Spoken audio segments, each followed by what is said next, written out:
year, but next games.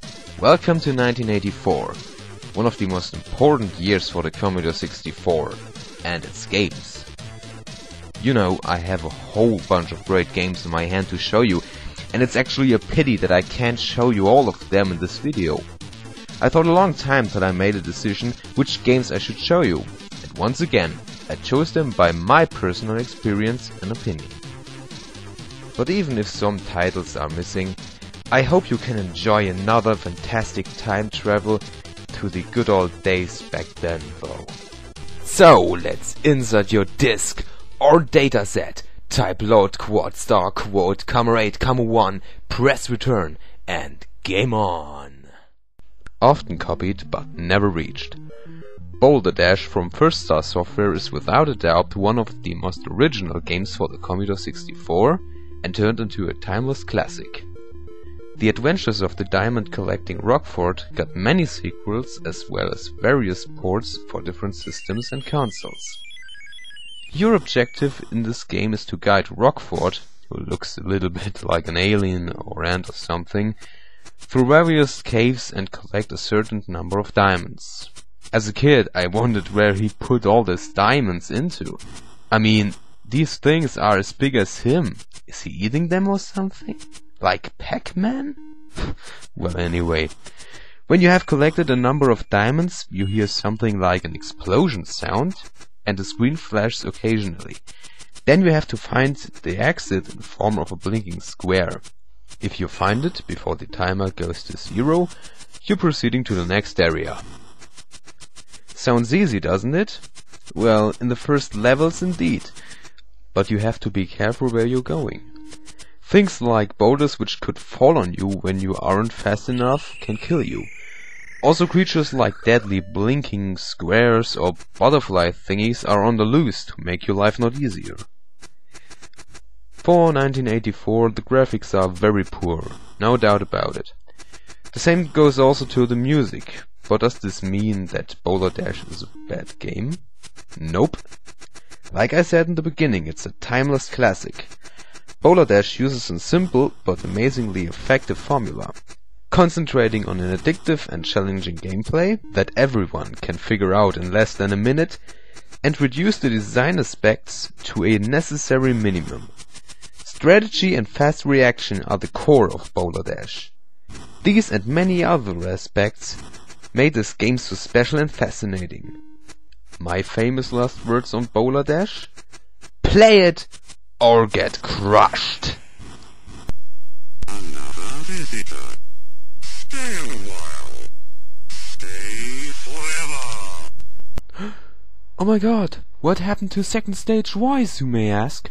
Don't worry, this was just an example of the acoustic abilities of the Commodore 64. Sound and voice sampling. Something that was used in the exciting espionage platformer Impossible Mission by Yapix.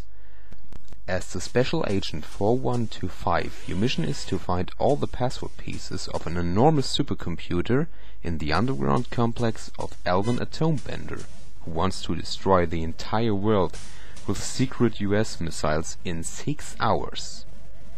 If you got all the pieces, turn them with the use of your pocket computer into the right pattern so that a password appears which is able to shut down the supercomputer.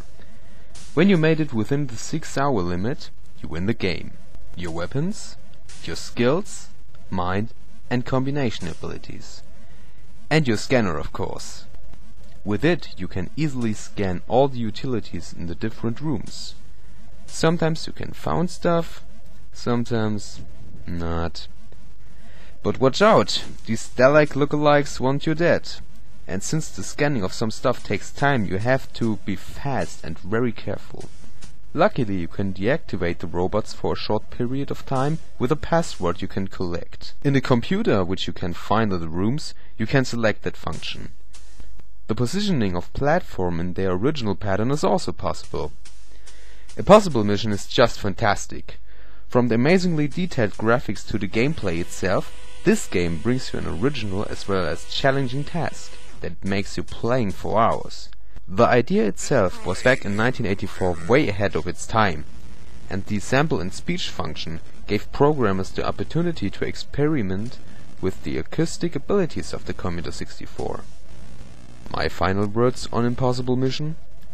I think Alvin said it the best. Based upon the successful comic characters of the Mad magazine, Spy vs. Spy from First Star Software gives you the opportunity to play alone or with a friend against each other in this funny and clever game. As one of the two funny spies, you have to collect all the items in the different rooms in order to get to the airport and win the game. During this you can set traps on items and doors to get rid of your opponent, or just kill him in a kind of stabbing fight.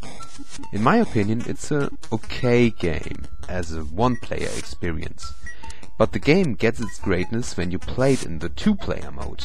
Fighting with a friend in Spy vs. Spy is just purely fun and excitement. The same goes also to its sequels, where you are on an island, for example. But to make a long story short, one-player mode, decent. Two-player mode, great and funny as hell. Welcome, ladies and gentlemen, players and playerettes, here on your screens to the summer games on the beautifully pixelated Apex Arena here in Commodore 64. The opening ceremony has just started and our well-trained players are ready to show you their athletic abilities in many various events. The 13 pigeons are now flying in an amazingly detailed animation. Let the legendary summer games begin! No matter if you play alone or with a friend, summer games from Epix give you an amazing feeling of playing many different sport events like pole vault, platform diving, freestyle relay and many others. Hours of fun and excitement are guaranteed. And do you remember the times where you prepared yourself for the upcoming events during the load times? Nowadays you would scream and rant about them, but back then it meant constant workouts.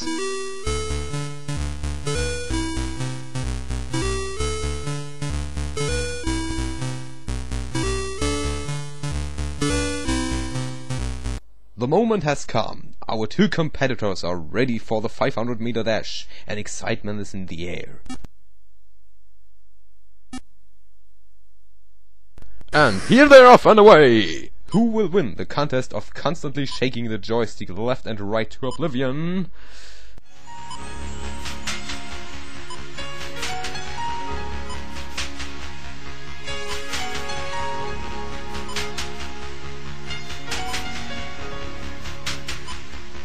And second stage is the winner! Yeah! And Summer Games showed his classic potential once more.